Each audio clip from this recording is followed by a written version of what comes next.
It was a night that would go down in television history as one of the most bizarre incidents ever recorded.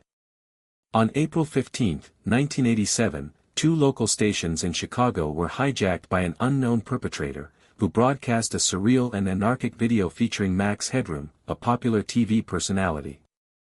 The hijacking began at 11:15 p.m., when WGN-TV's signal was interrupted by the mysterious video.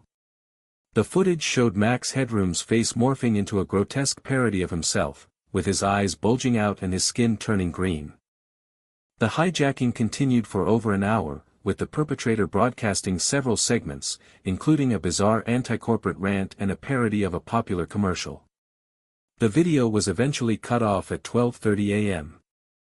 Despite numerous investigations and attempts to uncover the identity of the perpetrator, the truth behind the hijacking remains a mystery.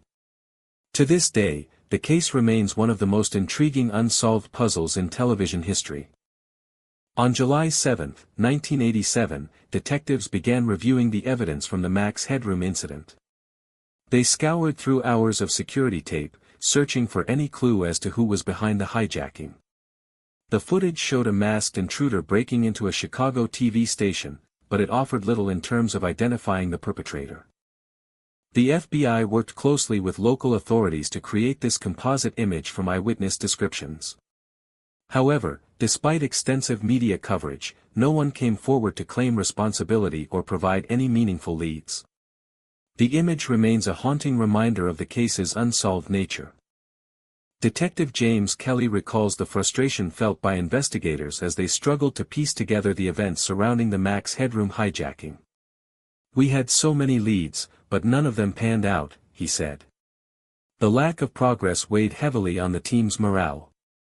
The investigation spanned multiple departments and jurisdictions, but ultimately, no one was ever charged in connection with the Max Headroom incident. The lack of a motive or clear suspect has left many questions unanswered. Was it an inside job? A prank gone wrong? Or something more sinister? The Max Headroom incident was not an isolated event. In the months leading up to the hijacking, several other TV stations in Chicago reported receiving similar signal disruptions. These incidents were largely dismissed as prank calls or technical malfunctions. But experts now believe they may be connected to the larger attack. Forensic analysis revealed that the hackers gained access to WGN-TV's signal via a satellite uplink. The exact method remains unclear, but experts speculate it may have involved social engineering or exploiting a previously unknown vulnerability in the system. Eyewitness accounts describe a chaotic scene, with station employees unsure how to respond to the unexpected broadcast. The attack lasted approximately 90 seconds, but its impact was significant. It raised questions about the security of broadcast signals and the vulnerability of major media outlets. Today, the identity of the perpetrators remains unknown. Despite numerous investigations and leads over the years, no one has been charged in connection with the hijacking.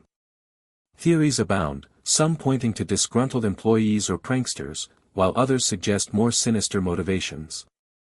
The truth behind the Max Headroom incident may never be fully revealed. On November 22, 1987, the evening news was interrupted for a strange and disturbing reason. An unidentified individual hacked into WGN-TV's signal, replacing their programming with a garbled mix of images and audio.